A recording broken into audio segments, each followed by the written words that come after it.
Gentlemen, welcome to the Village of Bartlett. This evening we start out our meeting with a public hearing to discuss the 2018-2019 proposed budget. So I call this hearing to order and ask the clerk to please call the roll. Trustee Kammerer? Here. Carbonaro? Here. Daney? Here. Gabrenya? Absent. Hopkins? Here. Ranky? Here. President Wallace. Here, I believe Ms. Todgana Paula, Madam Administrator. Thank you, Mayor. The proposed budget has been prepared in accordance with all applicable local, state, and federal laws. The Village of Bartlett operates under the Budget Officer Act, which requires that the budget be adopted no later than May 1st of this year, and tonight we're holding the required public hearing. The total proposed budget for 2018-19 is $101.8 million. The proposed general property tax levy is to remain flat from last year. This is the 7th consecutive year that the levy has remained flat or declining. It was reported that the proposed budget had a deficit of $12.6 million. I can understand how one would reach that conclusion by looking at just one budget year.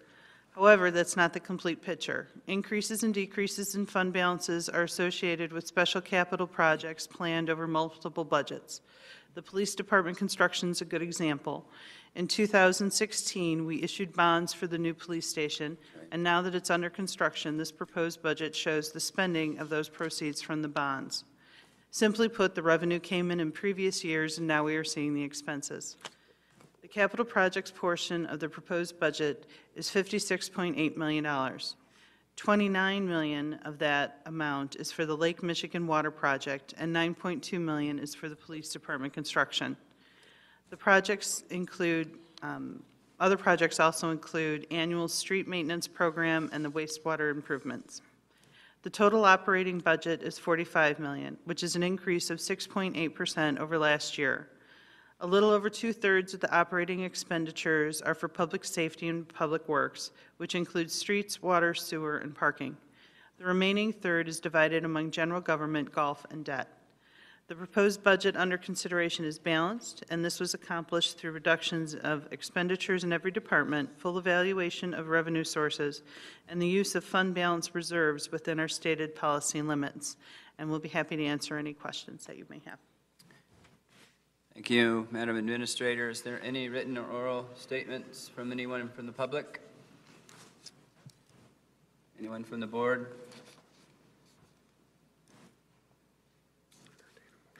I'll entertain a motion to close the public hearing. Moved. Second. It's moved by Trustee Daney, seconded by Trustee Hopkins. Will the clerk please call the roll? Trustee Kammerer? Yes. Carbonaro? Yes. Daney? Yes. Hopkins? Yes. Ranky? Yes.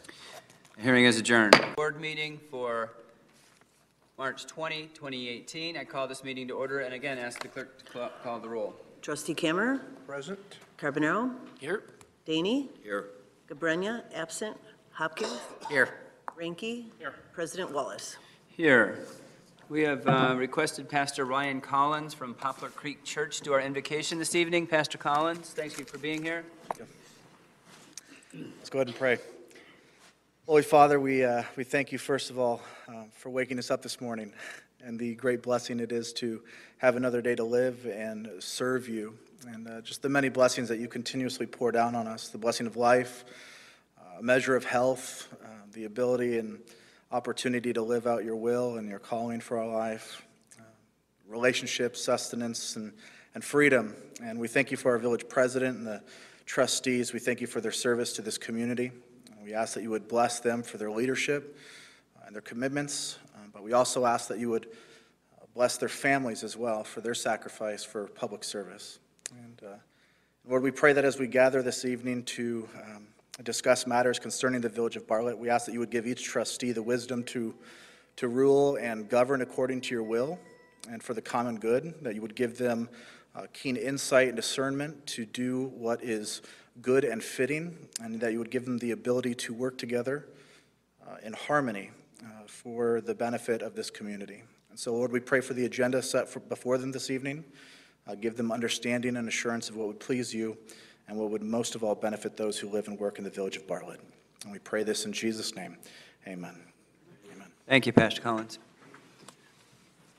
I pledge allegiance to the flag of the United States of America and to the republic for which it stands, one nation, under God, indivisible, with liberty and justice for all.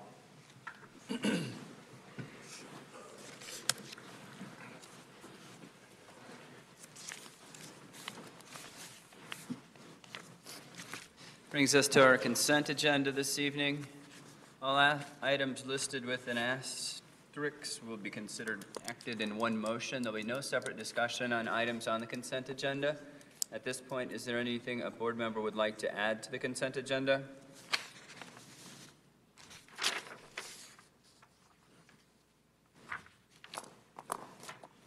Hearing none, I'll entertain a motion to approve the consent agenda. So moved. Second. All items, sir.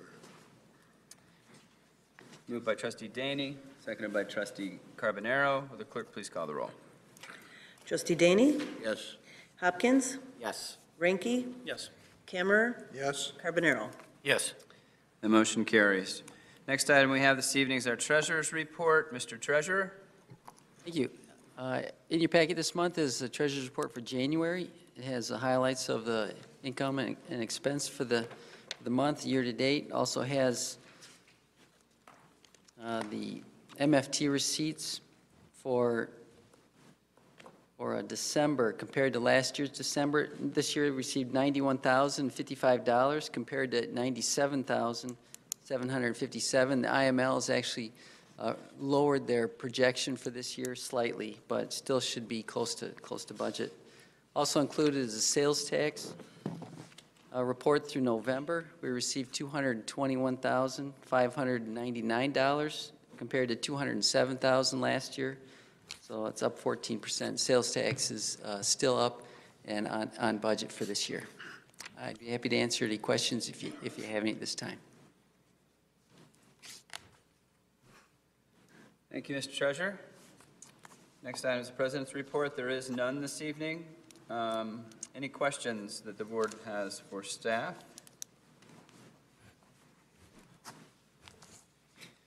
Hearing none, next part of our meeting this evening is our town hall. If anyone would like to address the board, please step up to the podium, state your name and address for the record, and attempt to keep your comments to 3 minutes or under. Hi, familiar faces. It's been a while. I leave for a couple of months, and now you are building these big water storage tanks near my house, which is what I'm here to talk about. Christy Mazza. My address is 1031 Trillium Lane in Bartlett. So as I said, I'm here to talk about the storage tanks, the water storage tanks that are being planned for the empty space near the Public Works building off of Bittersweet. I wanted to start off by saying it stinks that we're losing, our little neighborhood is losing the best secret sledding hill in the village. And you should have seen the amazing water slide our kiddos made on that hill last summer. Sorry, Dan, if there was a big patch of extra long grass in July. But I'm okay with this because it means no more brown water coming out of my tap. My concern that I'm here to talk about is with the landscaping on the berm. My neighbors had come out to the Plan Commission meeting just recently and expressed their concern, and subsequently we had an awesome opportunity to meet with our Public Works Director, Dan Dinges, and even though we had, how many kids in there? 7 kids, I think, in that conference room. We were able to talk about the plans. Dan told us, he reassured us that he was going to work with us as far as what will be planted along the berm to block our view of these lovely water tanks, as well as where we'd like them placed. So I know I, for one, am very happy with that moving forward. And we also talked about the mowing of that area. And the original plan, I believe, was just to let it grow wild. And then during our discussion, Dan agreed that his department would continue to mow from the landscaping line towards the houses. Is that okay? So I just wanted to take the time today to say that I know I look forward to working with the village moving forward on this project. And so thank you, Dan, for meeting with us. And I just wanted the board to know that it was a very good meeting. I want to say maybe 4 or 5 of our neighbors showed up, and it's a very small little neighborhood. I think, there's only like 20 houses over there, so it was a good percentage of us. So thank you, and thank you. I just wanted to let you all know. And it's nice to be back. And it's much scarier standing here than sitting back at that table. Thank you. Thank you.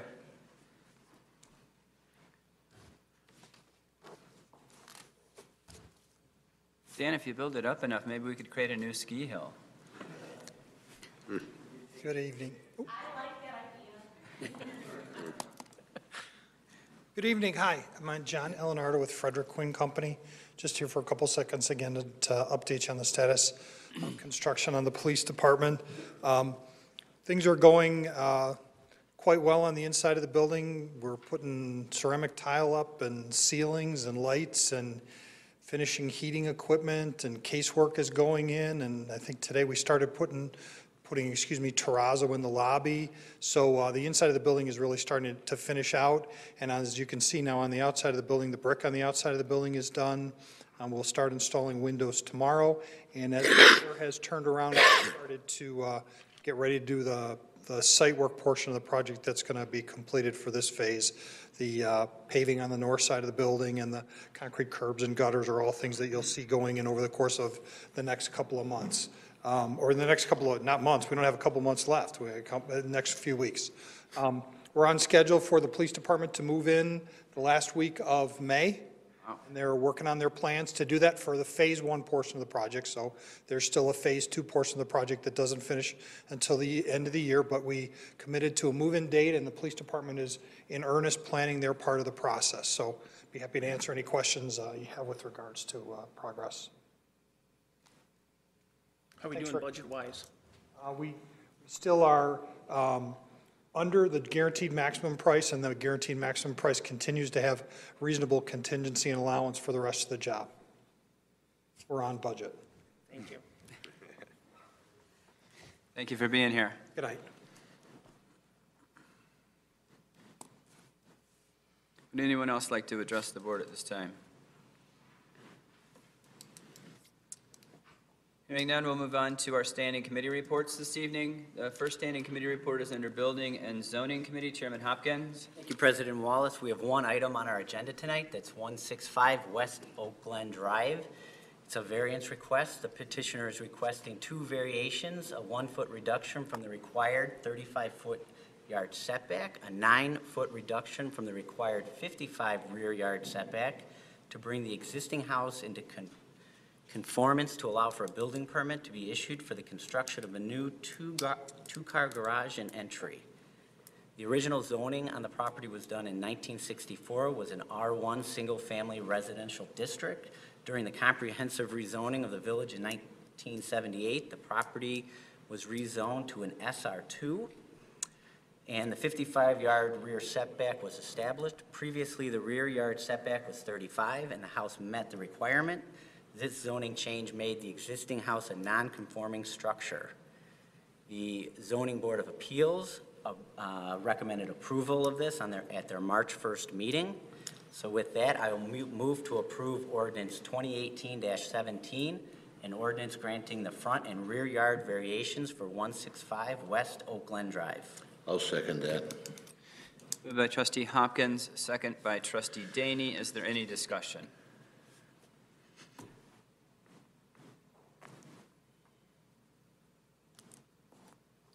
If there's none, it could be possibly the easiest variance we've ever had. Mm-hmm. Anybody? The front of the house with the new garage, does that mean there was no garage, or the garage was already existing? I mean, must have had a garage. What changed? They're making the existing garage a living space and building like an addition out. So they're pushing that yellow area. Right? This is going to be the new garage, this is the current garage. I see. So what they're doing is making this living space and pushing this out to be the new garage. So it's just going to be like... So that area right there. Okay. Just curious. Anything else? Hearing none, will the clerk please call the roll? Trustee Hopkins, Yes. Ranky, Yes. Camera, Yes. Carbonaro, Yes. Daney. Yes. That motion carries. That's all we have under building and zoning tonight. Thank you, Chairman Hopkins.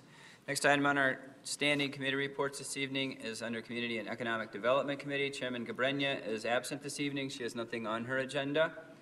Next item is under Finance and Golf Committee. Chairman Daney. Thank you, Mr. President. We have 3 items on the agenda this evening. The first one is the Home Rule Municipal Retailers Occupation Tax and the Home Rule Municipal Service Occupation Tax. And with that, I'd like to table this. Is that a motion to table? Yes. We're going to try to have a motion to table and move into the committee discussion with this particular item being something that will potentially, voting on this particular item is something that will be potentially swayed at the committee level. So we're going to table this, adjourn to committee, discuss the committee items that we have, and reopen the board meeting. To vote on this item? To vote on this item. There needs to be a second on the motion to table. Moved by Trustee Daney, seconded by Trustee Hopkins to table item C1, Home Rule Municipal Retailers Occupation Tax and Home Rule Municipal Service Occupation Tax.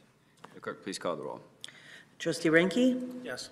Camera, Yes. Carbonaro, Yes. Daney, Yes. Hopkins. Yes. No, finish it. It's gonna be done. You can go ahead and finish. Go ahead and finish finance. Next item we have, Mr. President, is the ordinance amending the Bartlett Municipal Code regarding water and sewer charges. And I'm going to ask Todd if you would give us some background on this. Thank you, Trustee. At the last committee of the whole meeting, we did review water rates and fund balances in the water sewer funds. And so what we proposed was a 20% increase to the water rates, and then the sewer rates were different depending on the counties. Be 24% Cook County, 30% DuPage County, 8% in Kane County. And what the actual rate increases would be, the current per 1,000 gallons of water is $7.64. That would go up to $9.70. Cook County, the current flat rate, $11.05, would go up to $13.71, and the per 1,000 gallons would go from 92 cents to $1.14. DuPage County, current flat rate is $13.02. That'd go up to $16.94, and the per 1,000 rate would go from $2.33 to $3.03. And in Kane County, current flat rate, $11.05, would go up to $11.94. And the flat rate of 92 cents would go up to 99 cents. If there's any questions, I'd be happy to answer those. We went over, this is a 2-year projection, 2-year plan for water to get us up to where we need to be with the connection of the Lake Michigan water. And sewer increases are related to capital projects related to the wastewater treatment plant in DuPage County and the excess flow facility in Cook County. With that, I move to approve ordinance 2018, 19-19. an ordinance amending the Bartlett Municipal Code regarding the water and sewer charges. Second. Moved by Trustee Daney, second by Trustee Kammer. Is there any discussion? Are we still on target to start Lake Michigan water in May 2019? That is the goal. We are working through the IEPA loan process, which is difficult, but you'll be seeing probably in next month a whole lot of stuff associated with that, so that we're in line to get funded in July through the loan program, and then we would hopefully start construction shortly thereafter, which would put us on target to be delivering water in May. Fantastic. Are there any other things that could prevent us from finishing in May that you foresee? I think the biggest hurdle right now is obtaining that IEPA loan. Actually, it'll be 2 loans, one for the transmission mains that will head west, and then one for the pump station and reservoirs that we recently talked about. The timing on the EPA approval process for that is a concern that I have, because they are not the quickest, and much delay with them, if we get into August or September, then that deadline gets jeopardized. Is all the engineering complete for this project? Yes, we're actually in for permits right now with the EPA, but we can't go out to bid until all those items that will be coming in April are secured, and then we can't even award until July, when the EPA hopefully will fund both of those loans. Thank you, Dan. Anything else? Will the clerk please call the roll? Trustee Cameron, Yes. Carbonaro, Yes. Daney, Yes. Hopkins, Yes. Ranky. Yes. That motion carries. Okay. Last item we have on the agenda is a resolution urging the governor and Illinois General Assembly to not continue using the local government distribution fund to balance the state of Illinois budget. And Joey, You just make a motion. I move the passage of Resolution 2018-20R, a resolution urging the governor of Illinois General Assembly to not continue using the local government distribution fund. Second. Moved by trustee Daney, second by trustee Ranky. Is there any discussion? Hearing none, will the clerk? I think we were both waiting for the other one to start talking. Why don't you go first? I think this is a great resolution to have before us, and I don't think it's going to send a message to our state, but hopefully it does. So, I was going to echo those sentiments and say, I hope that this won't fall on deaf ears. The state obviously has this, history of reckless spending and refusal to reform, but hopefully, we're doing something. At least the residents know that we're sensitive to this, and we're trying to, other than sue the state. Good. Anything else? Any other comments? Hearing none, will the clerk please call the roll? Trustee Carbonaro, Yes. Daney, Yes. Hopkins, yes. Ranky, Yes. Cameron. Yes. That motion carries. Mr. President, that concludes everything we had on the agenda this evening. Thank you, Chairman Daney. Next item on our standing committee reports this evening is under License and Ordinance Committee. Chairman Kammerer. Thank you, Mr. President. The one item we had under our License and Ordinance Committee, it was covered under the consent agenda. Thank you, Chairman Kammerer. Next item for our standing committee reports this evening is under Police and Health Committee. Chairman Carbonaro. Thank you, Mr. President. Nothing to report under our committee this evening. Thank you, Chairman Carbonaro. Next item we have under our standing committee reports is Public Works Committee. Chairman Ranky.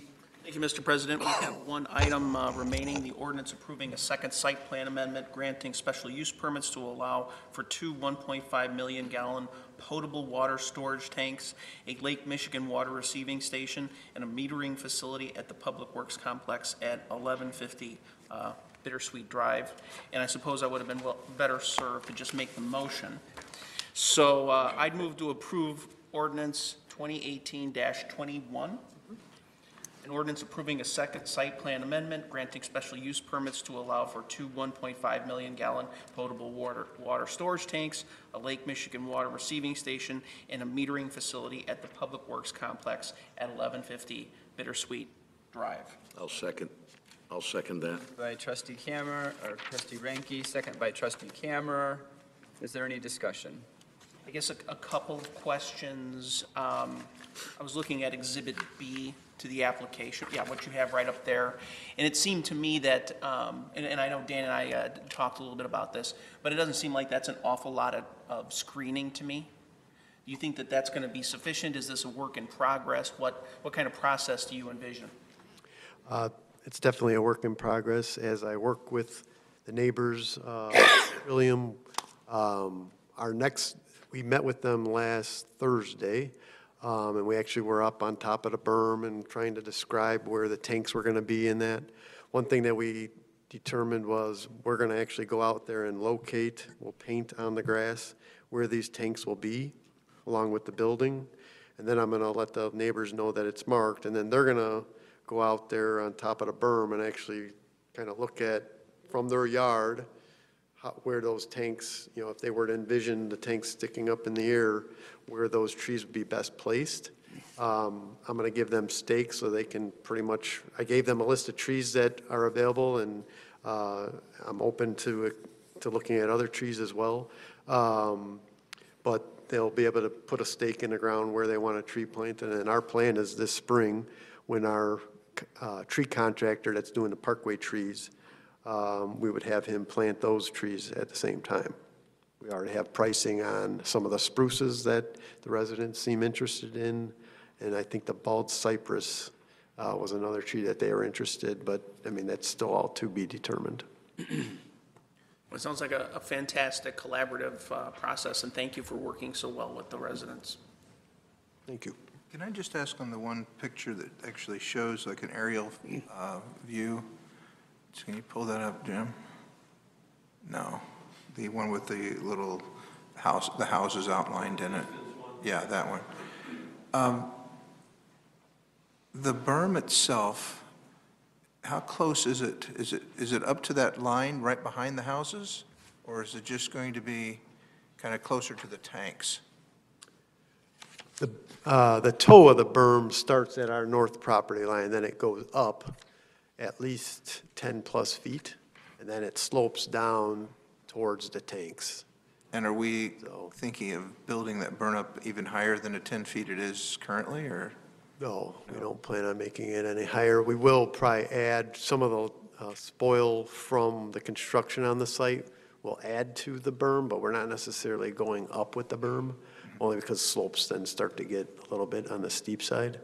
So we wanted to avoid that, but I think the trees and the landscaping that we're talking about will help with that screening for the residents. Yeah, I think it's good that we do everything we can to make sure the residents are, happy with what's going on to the best that we can. Right. What color are the tanks going to be?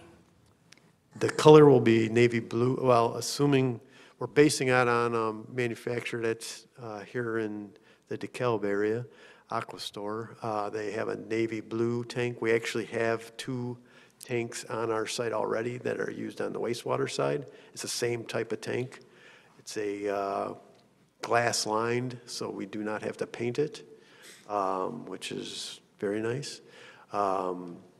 But they're a navy blue, and then they have the structural bracing and that to support the water inside. And then they have a aluminum type dome for the top. Did the residents raise any concerns about the color of the tanks? Is that something that was discussed, or? They did ask, and I told them it was navy. I actually showed them the towers that are on site and said they'll look just like that. They're just going to be bigger. So. What kind of maintenance is involved in these storage tanks? Very little, actually. Periodically, we'll have to take them down and just clean them out on the inside.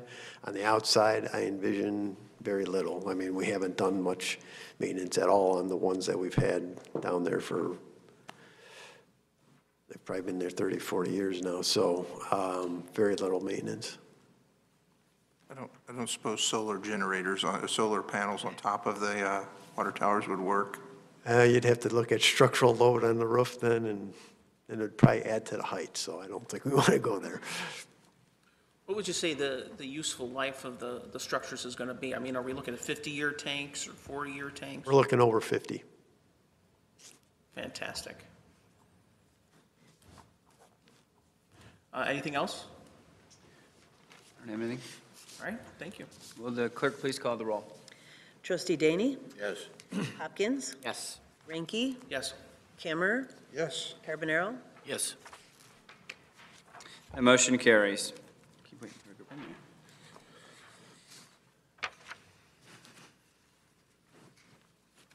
Thank you, Chairman Ranky. Next item on our agenda this evening is new business. Does anyone have any new business they'd like to address?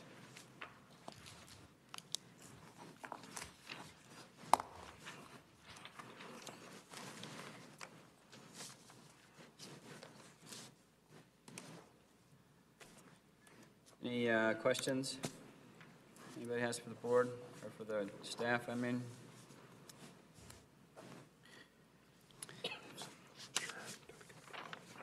So with that, I'll entertain a motion to adjourn to the committee of the whole meeting. So moved. Second. Moved by trustee Carbonaro, seconded by trustee Daney. Will the clerk please call the roll? Trustee Cameron, Yes. Carbonaro, Yes. Daney, Yes. Hopkins, Yes. Ranky. Motion. Ready to call that one in order. We have to open it again. Entertain a motion to reopen the village board meeting. So March moved. 20, 2018. Moved by trustee Daney, seconded by trustee Cameron. Will the clerk please call the roll? Trustee Cameron, Here. Carbonaro, Here. Daney, Here. Cabrera, absent, Hopkins, Here. Ranky, President Wallace. Here. Thank you, Mr. President. The only thing we have left on our agenda is the item C1, which is the home rule municipal retailers occupation tax and the home rule municipal service occupation tax. Can you read the motion and then we'll have discussion? Sure, as soon as I get there. I'm,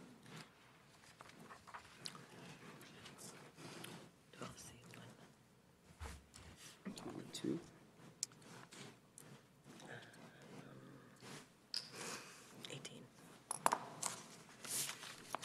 It's 18. it's 18? Yep, it's the number. No, it would be 21. I thought it was 22. No, It's 18, it's because we go 18. back to where the order it was. Oh, She's already got them printed out. all right, I motion that we approve the home rule municipal retailers occupation tax and home rule municipal service occupation tax, which would be ordinance 2018-18. Second. Moved by trustee Daney, second by trustee Kammerer. Is there any discussion? So are we going to go with option A or option B? Yeah, the motion needs to say which option, because there's two in your Okay, packet. we need some discussion.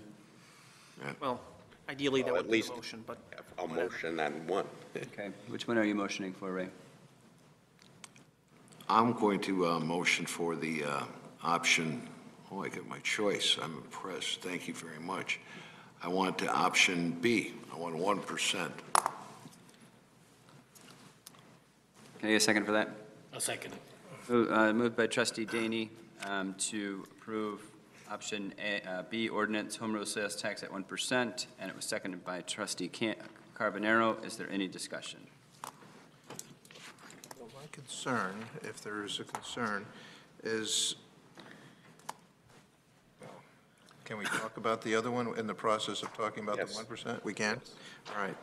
So if we weren't to pass the option B at 1%, and we were to pass option A, are there any guarantees that we wouldn't have to come back later in a year or two and say, that wasn't enough money, and now we need to ask for this again? That's what concerns me about this.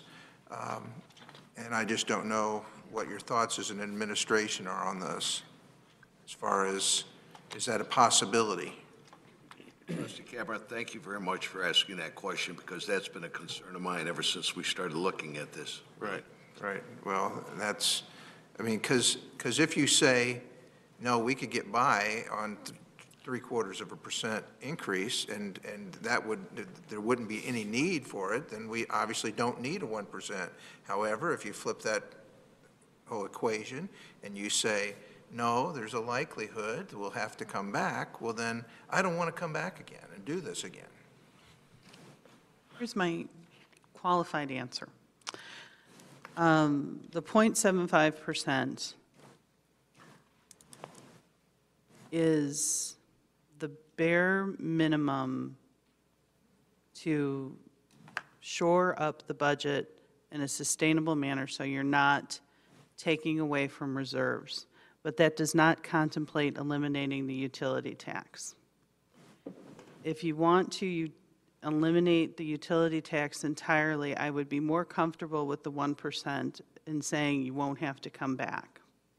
But taking it at 0.75 and eliminating the utility tax would be really tough for me to say we wouldn't have to come back, because I want to make sure that we keep our reserve levels in a healthy spot and don't use those reserves for operational costs. Absolutely. That was the whole purpose in the 1%. If we can eliminate the utility tax in its entirety, it relieves the burden of the residents of our village. That load's taken off their shoulders. It also frees up staff with the rebates and the hours that they spend in issuing the checks to the seniors and whatnot for that. And this spreads everything out. Anybody that comes into our village, would participate in this tax.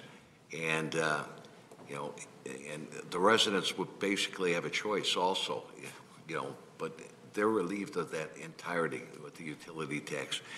And I agree wholeheartedly with what you said. I don't want to be sitting here next year going through this again. Let's get it over with, let's move on and call it a day. But also in terms of the future, I believe the sales tax is a tax which has more potential to grow than the utility tax. I see that utility tax declining as homes become more and more energy efficient. Energy efficient, right. And you know what the other option is, and I know some people don't like to hear this, we can take a look at this in a year, and if it looks like, it's working extremely well, we could reduce it to 3/4, But at this point in time, I think, let's get rid of that utility tax. People have been talking about it for years, and it's still here. It's, and it's $1 on $100 in retail, $1. The 1% then contemplates cutting the utility taxes. My concern is that this is somehow going to be licensed to spend more money. So I'm concerned about that extra 0.25%, because I think there needs to be constant downward pressure on the cost of government. I mean, nothing personal. I like all of you, but I think there's a limit to how much I can increase my rates. But in reality, there's no limit on how the government just continually takes from the residents. And so my concern is that last 0.25% is going to just encourage more spending. Well, I think your point is well taken, and that is the reason you're all there. That's why we have budget review, and we do what we just did. I would also say that, one of the things that we talked about during our capital budget was the need to keep ahead of our maintenance. We're coming up against having to replace a sewage treatment plant and some significant wastewater infrastructure because it is old and outdated and we didn't keep ahead of the maintenance.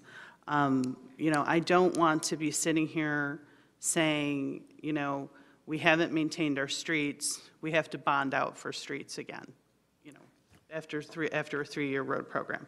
I don't think that is a wise way to keep going. So I do want to say that I would want to, increase the way that we've been doing some of our maintenance on our infrastructure. But in terms of regular operational spending, I agree that the downward pressure is important. And I don't feel, and I don't think anybody at this table would see that as a license to spend willy-nilly. They've gone through 4 rounds of budget cuts now with their proposed budgets, 2 with me and Todd and 2 with all of you, and then a 3rd one tonight. So I really do believe that we are committed to keeping the reins in on spending, and I don't feel like this is a blank check. I think the enterprise funds are one thing, but the non-enterprise funds are another. One of the things that Mr. Dinges talked about very diplomatically was that we were falling behind on the paving of the streets. Is the 1% going to allow us to keep up with the paving so we don't have to bond out? Because that was a mess. Based on what I shared back in, I think it was November, December, on that capital program, and I can share it again, the road program for a 20-year life cycle, which is probably wishful thinking as far as how long our roads last, we need to be spending about 2.8 million. We get 1 million in MFT funds. So there's a shortfall right there of 1.8 million to be able to keep up with the road program. So as far as any balancing the budget, anything above and beyond what that 1% would give us would, I mean, I don't know if that's where, but putting it towards the capital would definitely help, but it's not going to account for 1.8 million. And then there's a whole nother storm sewer system that the EPA keeps raising the regulations on that to where we're going to be spending money on stormwater systems more than we would like to anticipate. So, I mean, there's things out there that we need to be thinking of. Oh, I'm sorry. Thank you, Todd. I keep forgetting to turn on my microphone. I would also temper some of that in that a lot of the wear and tear on your roads depends on what's driving on it, what your winters are like. Right. You know, we do that, that maintenance analysis on a regular basis on the condition of the road, and there is a gradual scale, you know, immediate, can hold off, you know, still in good condition, and we grade that system so that, you know, there isn't a silver bullet and a pot of money that can just go to roads. So that's why we graduate them, and that's why we do the streets that are in the worst condition first and follow that. Right, and we're doing a lot more pavement preservation techniques to try to extend us beyond, you know, get to that 20 and beyond. That's the crack filling that you see in the slurry seals and all that stuff to help extend the life of those pavements. Well, I agree with Trustee Ranky, but I'm just spitballing here. I don't have a problem with saving money into funds as long as it's used for that, as opposed to what the state's doing with the leftover money from the lottery. Instead of giving it to the schools, it's going to pay off the pensions, which is not what it was intended. So what happens if we take 3/4% of the sales tax, put that in the general fund, and take 0.25% and throw it into the road fund? So it's earmarked for that and used for that. Can we do that?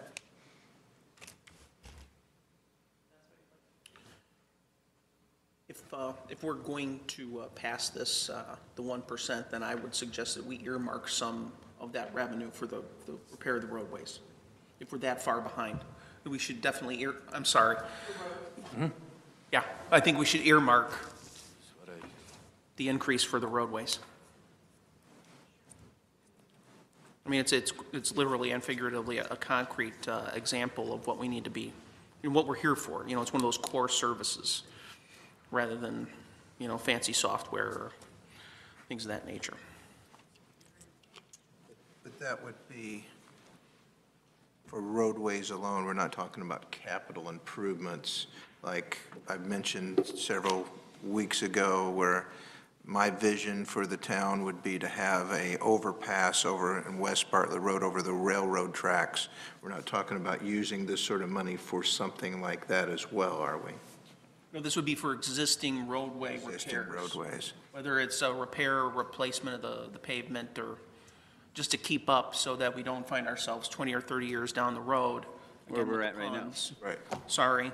Yeah. It's serious stuff. Yeah. You know what I thought you already said we're $1 million a year short.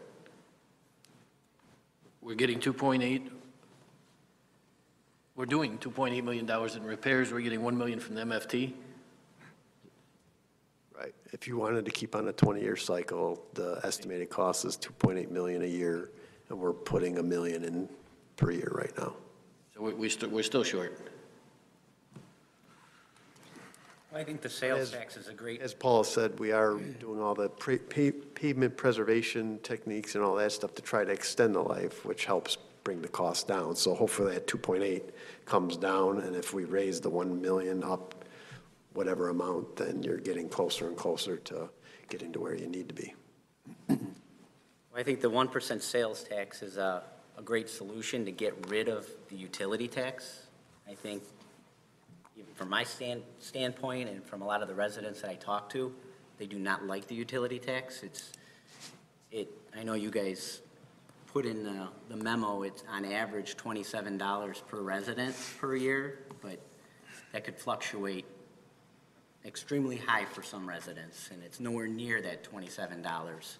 So I think getting rid of the unfair utility tax has always been a goal of mine. So I would be in favor of this tax. Well, we've got a motion. I have one final question. It seems irregular to me that we've been talking about this for probably 4 or 5 months. And those most affected, which would be like our restaurants and other entities, the potential of loss of business with those particular entities, I haven't heard anything from any of them. Has the staff heard any issues from some of these retailers that will be potentially affected by the... Well, that's good to hear. That's a good point. That's good to hear. Anything else? Real quick, what is the protocol now for the elimination of the utility tax? It comes at the next board meeting. Yeah, we couldn't have it for this board meeting because we have to coordinate with the utilities on the ordinance, Brian, I think you were telling me. But we can put that together for the next board meeting to rescind it. This had to, depending on when it goes into effect, had to be passed by April 1. There's a lag on when we pass and when it's effective and the utility tax goes away. We send it to the utility companies. And we're trying to match those up so that it's as seamless as we can make it on the residents. But it doesn't, the minute we pass it, doesn't take the utility tax off of people's bills. It's got to go to the utility companies, and they've got to work back through that. And so we're working on that. And there's another amendment that's attached to the utility tax for the refunds that we would have to remove as well? Well, if you get rid of the utility tax, it will eliminate the refund issue. I mean, do we have to physically strike it off of our books? Yeah, and that may be secondary after we repeal, if you will, the utility taxes, the gas and the electric. Let me just reiterate for the record, if I keep from coughing all night. The motion that's on the table is home rule municipal retailers occupation tax and home rule municipal service occupation tax, option B, 1%. It's been moved. If there's no other discussion, I will ask the clerk to please call the roll. Trustee Hopkins? Yes. Ranky? No. Kammerer? Yes. Carbonaro? Yes. Daney? Yes. Motion carries. Motion carries.